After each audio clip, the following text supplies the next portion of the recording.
이 문제에서는 선도계약을 이용해서 캐리 투자를 하는 브라운이라는 사람하고 선도계약을 이용하지 않고 미국에 있는 은행에서 대출을 받아서 한국의 국채에 투자하는 수잔이라는 사람의 캐리 전략 두 가지를 비교하고 있습니다. 선도계약을 활용을 하는 거나 한 곳에서 빌려서 다른 곳에 투자를 하는 거나 사실상 같은 투자입니다. 그거를 좀 예에서 확인해 보자라는 게 이 문제의 취지이고요. 브라운 씨의 상황을 좀 더 구체적으로 들여다보기로 하죠. 이 사람은 선도 계약을 통해서 캐리 포지션을 만들었습니다. 원화의 롱 포지션을 만들고 달러의 숏 포지션을 만들었으니까 결국 원화 가치가 올라가면 이 사람의 포지션에서는 이익이 나는 상황입니다. 선도 환율은 7천만 원하고 5만 달러를 바꾸기로 선도계약에 명시가 되어 있기 때문에 이 두 계산의 교환 비율은 1원의 가치로 표시하면 1원의 가치는 0.0000714달러에 해당이 됩니다. 5만 달러를 7만 원으로 나눈 값이죠. 이게 선도환율이고 이 선도환율과 선도계약 만기 시점의 현물 환율을 비교를 해서 현물 환율이 높으면 그만큼 이익이고 낮으면 손해고 이런 상황인 거죠.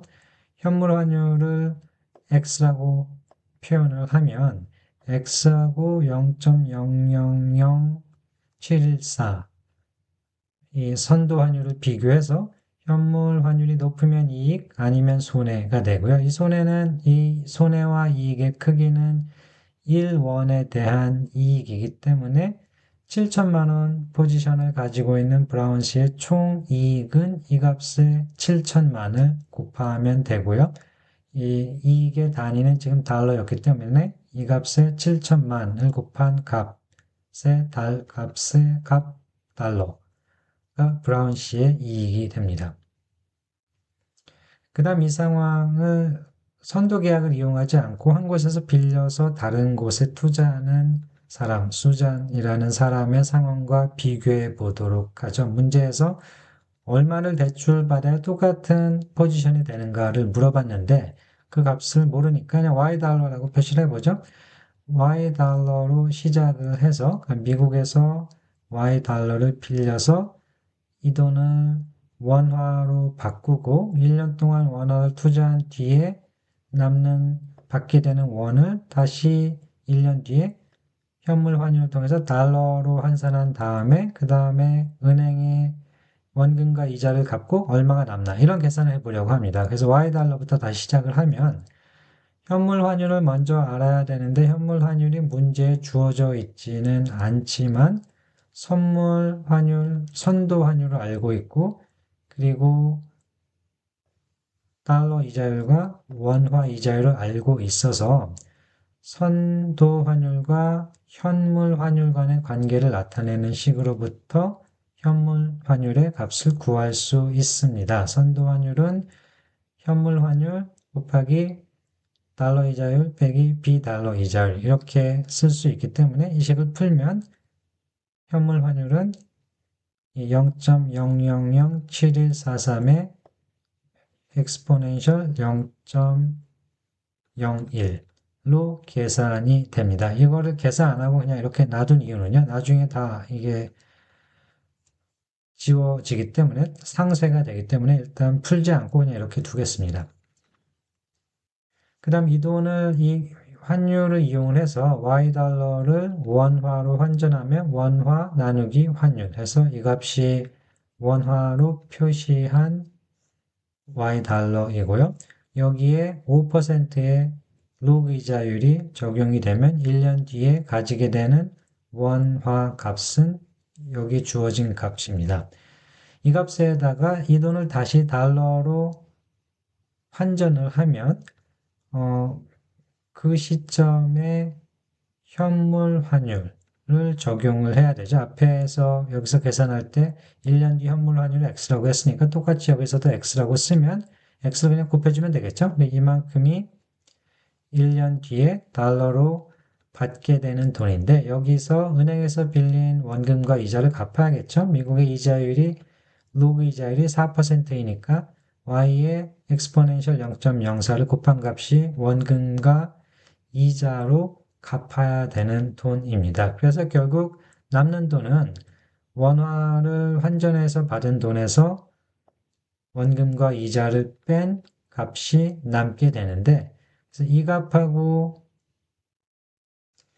이 브라운 씨의 이익하고 비교를 해야겠죠. 그래서 이 두 개가 같아지도록 여기까지 y까지 포함을 해야겠네요. 두 개가 같아지도록 y 값을 찾아주면 됩니다. 그래서 두 개가 같아지도록 식을 세워 놓으면 이 브라운 씨의 이익은 x 빼기 선도 환율 곱하기 7천만의 단위는 달러였죠.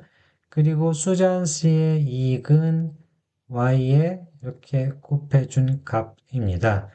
여기서 보면 이쪽 부분이 똑같이 생겼어요. x 빼기 0.0007143, x 빼기 0.0007143이 똑같이 생겨서 이 부분을 지울 수가 있고요. 그럼 y는 7천만 곱하기 0.0007143 곱하기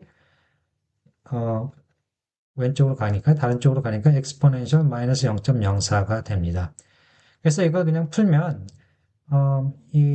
풀 때 보시면 이쪽 부분이 0.0007143이 여기서 나온 숫자거든요. 5만 나누기 7천만에서 나온 숫자여서 여기 이 자리에 5만 나누기 7천만을 다시 써주면 7천만 그리고 7천만 없어져서 5만만 남게 되고 5만 곱하기 exponential 마이너스 0.04달러 해서 48,040.4달러가 됩니다. 그래서 계산을 이렇게 하면 수잔 씨는 48,040.4달러를 대출하면 된다. 이렇게 결론을 내리면 되는데 계산을 길게 했는데 사실은 좀 따져보면 이렇게 길게 계산할 필요가 사실 없는 문제입니다. 그래서 이거를 조금 다르게 생각해 보면 어떤 상황이냐면 브라운 씨는 선도 계약을 통해서 1년 뒤에 5만 달러를 내고 7천만 원을 받기로 포지션을 만들었고요. 수잔 씨는 지금 Y 달러를 빌리고 나중에 5만 달러를 갚으면 브라운 씨랑 똑같은 상황이 됩니다. 왜 똑같은 상황이 되냐면 이 상황에서 Y달러를 원으로 바꾼 다음에 이거를 한국 국채에 투자해서 나중에 좀 더 많아진 원화를 달러로 바꾸고 그 다음에 이 돈에 대한 이자 등등을 내고 남은 게 이익이 되는데 지금 시장에서 이 두 수치 사이의 교환 비율인 선도환율하고 그 다음에 이 달러에서 적용되는 달러 이자율, 원화에 적용되는 원화 이자율 이 세 수치가 일관되게 정해져 있는 상황을 다루고 있습니다. 그러니까 이 수잔 씨가 돈을 빌려서 나중에 5만 달러를 갚도록 돈을 빌리면 이 돈을 원화로 환전하고 원화 국채에 한국 국채에 투자해서 받은 돈은 정확히 7천만 원이 돼야 되는 상황입니다. 그러니까 이쪽을 맞추면 이쪽을 여기에 맞추면 이쪽도 자동으로 맞게 되는 상황입니다. 앞에서 문제에서 이 선도 환율과 이자율 간의 일관성이 있다라고 얘기한 건 그 뜻이거든요. 이 5만 달러를 맞추면 나머지도 자동으로 맞게 되어 있는 상황이어서 얼마나 빌려야 5만 달러를 갚게 되는가? 그거는 5만 달러를 미국의 이자율인 4%로 할인해주면 Y 값이 구해지게 되겠죠. 그래서 앞에 계산해서 사실은 이 부분으로 앞부분을 여기 다 건너뛰고 그냥 바로 이 부분 계산을 진행을 할 수도 있습니다. 5만 달러를 갚도록 하려면 지금 얼마를 빌려야 될까? 계산을 해서 이 값을 구해도 이 문제에 대한 정확한 답이 됩니다.